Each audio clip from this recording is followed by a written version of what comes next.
Dive Podcast, straight talk on politics, national security, and America's future. With Robert Johnson and Linda Miller, we cut through the spin, tackle the tough issues, and give you the real story behind today's headlines. Subscribe now and hit the notification bell to stay informed. Welcome back. Today we're doing a deep dive into some pretty significant potential movements regarding the conflict in Ukraine. We've got sources talking about a new document. That's right. Negotiators, apparently from the U.S., Europe, and Ukraine, have put together something with, well, 22 different proposals aimed at finding a way forward. 22 proposals. That's quite a bit. Have any details leaked out? A couple have, yeah. One key idea is a 30-day ceasefire. Another one seems to directly address a long-standing Russian demand. Let me guess. NATO. Exactly. It apparently suggests the U.S. wouldn't support Ukraine joining NATO. That's a major point, obviously. Definitely. And who's supposed to deliver this package? The plan, according to NBC News sources, is for U.S. Special Envoy Steve Whitkoff to present it to President Putin. Right, and there was that quote, wasn't there? Something like, yeah, if Putin wants to find a way out, here's his way out. So it's being framed as a potential off-ramp. Interesting framing. But the other 20 proposals? Yeah. Still under wraps. Seems so. So we're only seeing a small piece of the puzzle right now. The full picture of what's being offered, still unclear. Okay, moving beyond just this document, though, there's been some high-level diplomatic action happening on the ground, too, right? In Kyiv. Yes, definitely. A significant meeting took place. You had French President Macron, German Chancellor Merz, and the Prime Ministers of Great Britain, Keir Starmer, and Poland, Donald Tusk. All in Kyiv, meeting with President Zelensky. Correct. And while they were there, they actually looped in the U.S. president for a phone call. Wow. Okay. So they're all talking. What was the main subject of that call? Peace efforts. That was the core focus, yes. Trying to coordinate on pushing towards peace. And importantly, right after this, Kyiv announced something significant. Which was? Their readiness for that 30-day ceasefire we mentioned, starting potentially May 12th. So that 30-day idea seems to be gaining traction. Was this discussed before the Kyiv meeting? It seems like it. Our sources suggest that European leaders, together with the U.S., had already put out a joint call for this specific 30-day truce before they all met in Kyiv. Okay, and what's the Ukrainian thinking behind this? Why 30 days? Well, Ukrainian Foreign Minister Andriy Sybiga's perspective is interesting. He apparently believes that if Moscow actually agrees to it, and crucially helps monitor it, then that could be a genuine step towards real peace talks. But Russia has announced ceasefires before, hasn't it? Recently, even. They have. There was one proposed around Orthodox Easter in April, and then another for the Victory Day commemorations in early May. But Zelensky didn't go for that Victory Day one, did he? Why not? No, he rejected it. He stated pretty clearly that Ukraine prefers the model proposed by the U.S., which involves a longer truce, at least a month. And the reasoning? The thinking is that you need that extended period, that month or more, to actually have serious, meaningful negotiations. A couple of days, like the Victory Day one, just isn't enough time, in their view.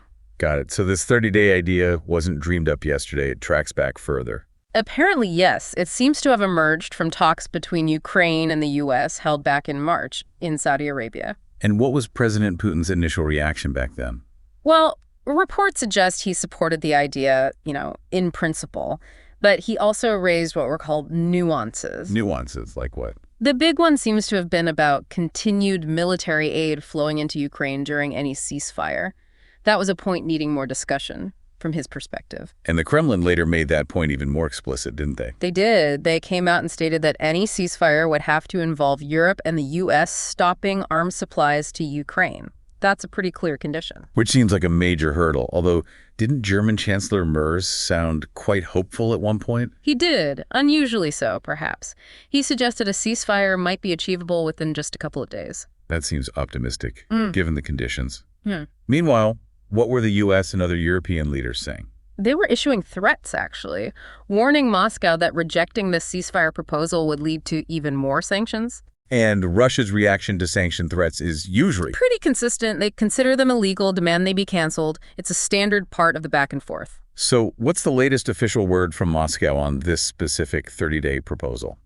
Kremlin spokesman Dmitry Peskov said Russia will consider it. He called it a new development. But there's usually a but. Yes. He immediately followed up by emphasizing that Russia has its own position, its own interests, and that trying to pressure them from the outside is, quote, useless. Did he comment on the broader relationship with Europe? He did. He noted that Europe is now, in his words, very openly confronting Moscow, so acknowledging the high level of tension. And Putin's in-principle support still stands, with conditions. According to Peskov, yes, the general idea is supported by Putin, but there are many questions still, and he hammered home that core point again. The arms supplies. Exactly. A ceasefire is just incompatible from their perspective with continued foreign weapons deliveries to Ukraine. Did Foreign Minister Lavrov weigh in? Yes. Sergei Lavrov added that Moscow needs guarantees. Guarantees that Kyiv won't just use a pause in fighting to build up its army to rearm and regroup. So they're worried it's just a tactical pause for Ukraine. That seems to be the core concern. Peskov urged the U.S. and Europe directly. Halt arms deliveries if there's going to be any pause in hostilities. It's a clear demand. While all this talk is happening, though, the pressure tactics haven't stopped.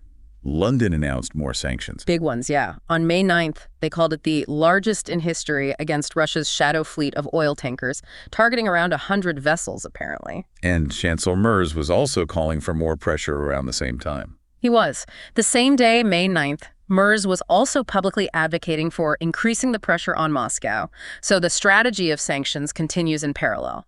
How does Moscow respond to these specific new threats?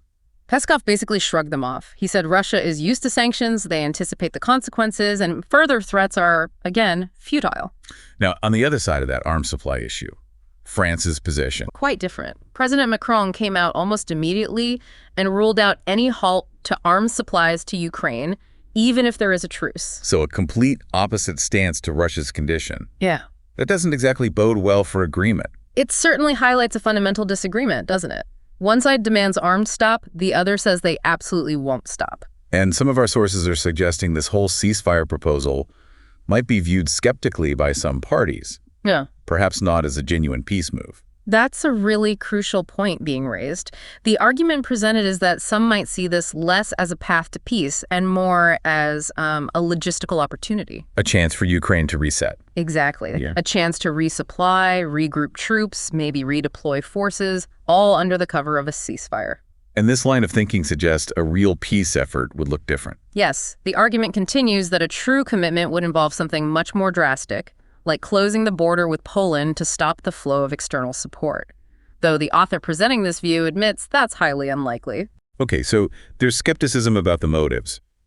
But Ukraine's President Zelensky, he did acknowledge the ongoing U.S. support, right? He did, yes. He confirmed the continuing U.S. military assistance, the intelligence sharing, and he thanked the U.S. president for that support and for the existing sanctions on Russia. But there's a perception, reading between the lines of some sources, that the expectations for this ceasefire are, well, a bit one-sided. That's definitely an interpretation being put forward. The idea is that the expectation seems to be solely on Russia to act. Russia stops shooting, Russia halts its offensive, Russia freezes in place. Well, everything else continues for Ukraine. That's the point being made. While Russia is expected to stop, the arms deliveries, the intelligence, the financial support for Ukraine would just keep going. And one source puts a very fine point on the European demand for an unconditional ceasefire. How do they interpret that? Their interpretation is pretty blunt. They argue that unconditional ceasefire, when demanded by Europe in this context, effectively means Russia stops all military action, full stop, while Europe continues to arm and support Ukraine's military efforts without missing a beat. It paints a picture of very different conditions applying to each side. So lots of complex diplomacy, conditions, and underlying suspicions swirling around this potential 30-day ceasefire. Yeah. It leaves you wondering, can a pause truly lead to peace talks if the fundamental disagreements, especially on arms supplies, are so starkly opposed? Something to consider. Absolutely. The gap between the stated positions seems enormous right now. Subscribe to our podcast on Spotify, Apple Podcasts, and YouTube.